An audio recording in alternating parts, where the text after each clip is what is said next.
at times, why did the Rebbe say to whistle? So firstly, the reason, I can't tell you the reason. A Rebbe does things, a Rebbe knows what he's doing. I can tell you a few things that the Rebbe said. One of the points that the Rebbe said, and it's interesting because at that time there became a big shturim in the world. It's a big noise. How come the Rebbe chose to whistle? Who whistles? And it caused a lot of people, chassidim, to be embarrassed. The Rebbe spoke about it. And the Rebbe said that people have a taina. Whistling is something that's done by a shegitz from Znusland.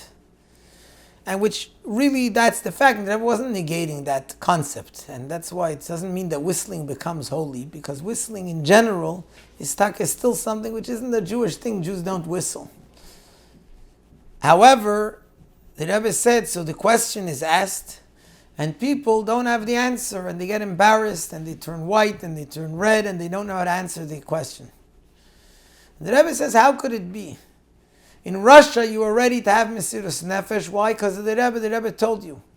And here, you suddenly have a question, and you're not even thinking to try and find the answer. You just get all embarrassed because people ask the question. Here, we chapped plain and plain the way the Rebbe said. He chapped the Rebbe, so to speak, at a mistake.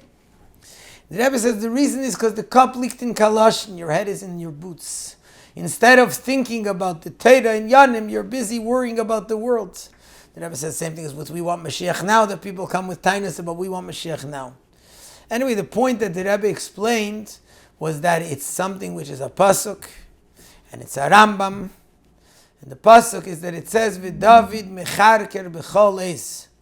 David was jumping and dancing with all of his power because of the Eibishter. In other words, he was showing his simcha, his joy, and at serving the Eibishter in a way that he behaved in a way that many people looked at it like a meshugim. To the extent his wife Michal Bas Shalosh said, "You look like a strange person. You look like you're acting strangely." And the Rambam writes it that the simcha, the joy that a person has to have in Avodas Hashem, is a big avodah. And the Rambam brings it from V'David mecharker b'chol eis. This concept that a person has to go beyond seichel, beyond understanding, beyond what makes sense, to show a tnuah, a movement of simcha. So apparently this is the idea. It says David was mefazes and mecharker. He was jumping and dancing in a strange way. And this is also the idea of the whistling, that it's a simcha beyond, because that's what brings Mashiach. That's the idea of David HaMelech in the concept of bringing Mashiach. So this is the idea that Rebbe explained. It seems, and I didn't see this befeirush, but I think also there was the concept of fifing on the galus, fifing on the Yitzhahara.